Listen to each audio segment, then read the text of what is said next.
দেখো বন্ধুরা, এটা একটা খুবই সিম্পল কই মাছের রেসিপি। এটা আমি অনেক সিম্পলভাবে রান্না করেছি, যে কেউ রান্না করতে পারবে, খুবই সহজ এবং অসাধারণ একটা রেসিপি। এটা যদি তোমরা একবার বানাও, বানিয়ে খাও, তোমাদের কিছুদিন পর পরই খেতে ইচ্ছে করবে। আর আমি কই মাছটা মিডিয়াম সাইজের নিয়েছি, আমি 3টে দিয়েই করছি রেসিপিটা। তো হ্যালো বন্ধুরা, আমি মনা রান্নাঘরে তোমাদেরকে অনেক অনেক ওয়েলকাম। আশা করছি তোমরা ভিডিওটা অনেক ধৈর্য ধরে সাথে থেকে দেখবে। তো দেখো, আমি এখানে মিডিয়াম সাইজের 3টে কই মাছ নিয়ে নিয়েছি।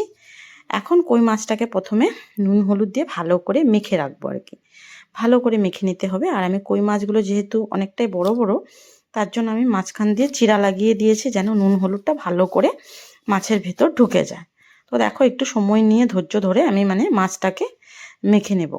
খুব ভালো করে নুন হলুদ মেখে নেব আর কি, মেখে রেখে দেব। তারপর দেখো, এখানে কিছু মশলা নিয়ে নেব। সেগুলো হচ্ছে, এখানে আমি মুড়ি নিয়ে নিয়েছি, গোটা জিরে নিয়ে নিয়েছি, তারপর হচ্ছে গিয়ে গোটা ধনে, সব মশলাগুলো নিয়ে নেব, শুকনো লঙ্কা, যা যা আমার লাগবে। তো এগুলো দিয়ে আমি একটা ড্রাই মশলা বানাবো আর কি, ড্রাই রোস্ট করে তারপর মশলা বানাবো আর কি। তো দেখো, এখানে আমি ওটা ভেজে নিয়ে ওই কড়াইটাতেই গরম বসিয়ে দিয়েছি রিফাইন তেল। আর এখানে দেখো, সবজি কেটে রেডি করে নিয়েছি, যে যে সবজিগুলো আমার লাগবে। আলু, ফুলকপি, ধনেপাতা ধুয়ে রেখেছি, আর হচ্ছে গিয়ে আদা, কাঁচা লঙ্কা আমি দেবো তরকারিটাতে, তার জন্য। তারপর দেখো, তেলটা বেশটা গরম হয়ে গেছে। এখন আমি মাছগুলো একে একে ভেজে নেব। তো এখানে আমি বলে রাখি বন্ধুরা, তোমাদের যদি আমার এই ভিডিওটা ভালো লাগে, অবশ্যই একটা লাইক করবে, লাইক করতে ভুলবে না। আর আমার চ্যানেলে নতুন হয়ে থাকলে প্লিজ আমার চ্যানেলটাকে সাবস্ক্রাইব করার অনুরোধ রইল। পারলে একটু তোমাদের বন্ধুদের সাথে শেয়ার করে দিও, আর একটা মিষ্টি কমেন্ট করতে একদম ভুলো না।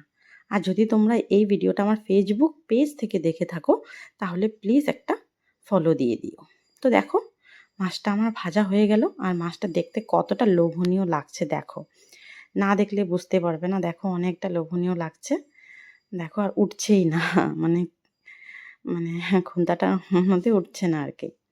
তারপর দেখো কতটা ভালো লাগছে দেখতে। তো ওই তেলেতে আমি এখন আলুটাকে ভেজে নেব। আলুটা দেখো দিয়ে দিয়েছি, আলুটাকে লাল লাল করে ভেজে নেব। আলুটা ভাজা হয়ে গেছে। তারপর এখন আলুটা তুলে এখন আমি ফুলকপিটাকে ভেজে নেব। তো দেখো, ফুলকপিটা দিয়ে দিয়েছি। যেমন করে আমি আর কি আলুটাকে লাল লাল করে ভেজে নিয়েছি, ঠিক তেমন করেই আমি ফুলকপিটাকেও লাল লাল করে ভেজে নেব। তো দেখবে, যে কোনো রান্না এরকম যদি তোমরা আগে থেকে আলু, যে যে সবজি তোমরা ইউজ করবে, ওটাকে লাল করে ভেজে তারপর সুন্দর করে মশলাটাকে কষিয়ে রান্না করো, সেটার স্বাদ একদম দ্বিগুণ হয়ে যায়। তারপর দেখো, আমি ওখানে এখন ওই তেলটার মধ্যে কিছুটা সর্ষের তেল দিয়ে দিলাম, যেটুকু আমার লাগবে তোমরা তোমাদের পরিমাণ মতো দিয়ে নেবে। তারপর দেখো, এখানে আমি ফোড়নে দিচ্ছি লং, দারচিনি, একটা ছোট এলাচ ফাটিয়ে দিয়েছি, আর গোটা জিরে। এইটুকুই আমি ফোড়ন দিচ্ছি। ফোড়নটাকে একটু হালকা ভেজে নেব। ভেজে যে পেস্টটা করে রেখেছিলাম, আদা, কাঁচা লঙ্কা, আর যে মশলাগুলো আমি শুকনো খোলায় ভেজে রেখেছিলাম, ওগুলো আমি একসাথে পেস্ট করে নিয়েছি। তো ওগুলো এখন আমি দেখো দিয়ে নিয়েছি তেলের মধ্যে। আর খুব ভালো করে কষাতে হবে বন্ধুরা। মশলা যতক্ষণ ভালো করে কষানো না হবে, রান্নার টেস্ট আসবে না। তারপর দেখো, আমি নুন দিয়ে দিলাম, হলুদ দিয়ে দিলাম পরিমাণ মতো। তোমরা তোমাদের পরিমাণ মতো দিয়ে নেবে, যেটুকু আমি তো 3টে মাছ দিয়ে করছি, তোমরা যদি বেশি মাছ দিয়ে, বেশি সবজি দিয়ে করো, তো ওই পরিমাণে দিয়ে নেবে। দিয়ে দেখো, এখন আবারও খুব ভালো করে কষাবো। তো দেখো, এখনই দেখা যাচ্ছে অনেকটা তেল ছেড়ে এসেছে, কিন্তু আরেকটু কষাতে হবে। আরেকটু কষিয়ে নিচ্ছি ভালো করে। তারপর আরও একটু কিছু মশলা দেব। সেটা হচ্ছে গিয়ে, দেখো তোমরা দেখলেই বুঝতে পারবে, একটু সুন্দর কালার আসার জন্য দেবো আর কি। সেটা হলো কাশ্মীরি লঙ্কার গুঁড়ো। দেখবে বন্ধুরা, যে কোনো রান্নাতে কাশ্মীরি লঙ্কার গুঁড়োটা না দিলে কিন্তু মনে হয় যেন রান্নাটা ইনকমপ্লিট আছে।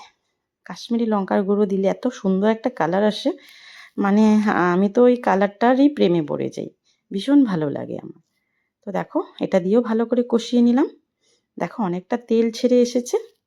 এখন দেখো, ভেজে রাখা ফুলকপি, আলু, এগুলো আস্তে আস্তে দিয়ে দেব। তো দেখো, প্রথমে আমি ফুলকপিগুলো দিয়ে নিচ্ছি, দিয়ে এই মশলাটার সাথে ভালো করে, সাথে আলুটাও দিয়ে দিলাম। দিয়ে ভালো করে, যেহেতু আমাদের ফুলকপি আলুটা অলরেডি ভাজাই আছে, তো মশলার সাথে ভালো করে মেশাবো আর কি, যেন আলু ফুলকপির মধ্যে মশলাটা ভালো করে ঢুকে যেতে পারে। খুব ভালো করে দেখো একটু সময় নিয়ে কষিয়ে নিচ্ছি আর কি, মানে মিলিয়ে নিচ্ছি খুব ভালো করে। তো বন্ধুরা আবারও বলি, তোমাদের যদি আমার ভিডিওটা ভালো লাগে অবশ্যই একটা লাইক করো, লাইক করতে ভুলো না কিন্তু। আর আমার চ্যানেলে নতুন হয়ে থাকলে প্লিজ চ্যানেলটা সাবস্ক্রাইব করার অনুরোধ রইল। তোমরা বন্ধুরা ভিডিও দেখো কিন্তু লাইক করতে ভুলে যাও।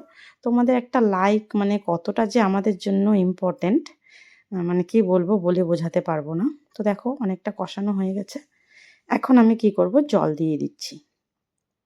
যেটুকু আমার জল লাগবে সে পরিমাণে আমি জলটা দিয়ে নিচ্ছি। একটু ঝোল করব আমি, খুব একটা গামাখা করব না, একটু ঝোল রাখবো। মানে এরকম করে ফুলকপি আলু দিয়ে কই মাছ রান্না করলে একটু ঝোল রাখলেই ভালো হয়। তো এক এক ধরনের সবজি এক এক রকম মানায় আর কি, এটা একটু ঝোল রাখলেই মানায়। তো দেখো খুব ভালো করে জলের সাথে সবজিগুলো ভালো করে ফুলকপি আলু মিশিয়ে নিচ্ছি। মিশিয়ে দেখো এখন এটাকে ফুটতে দেব। দেখো খুব সুন্দর ফুটে উঠেছে। তো ফুটে উঠলেই আমাদের মাছ দেওয়ার পালা। তো দেখো আমি এখন মাছগুলো দিয়ে নিচ্ছি। মাছগুলো দিয়ে একটু মিলিয়ে দিতে হবে, মাছগুলোর ভেতরেও যেন একটু মানে ঝোলটা ভালো করে পৌঁছে যেতে পারে। তো দেখো ভালো করে আমি ডুবিয়ে ডুবিয়ে দিচ্ছি আর কি। আর হালকা হাতে করতে হবে কাজটা, মাছগুলো যেন ভেঙে না যায়।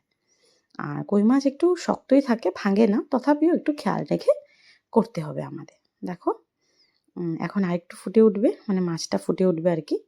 তো আমি আর খুব একটা বেশি রান্না করব না, তাই জন্য আমি ধনেপাতাটা দিয়ে নিলাম।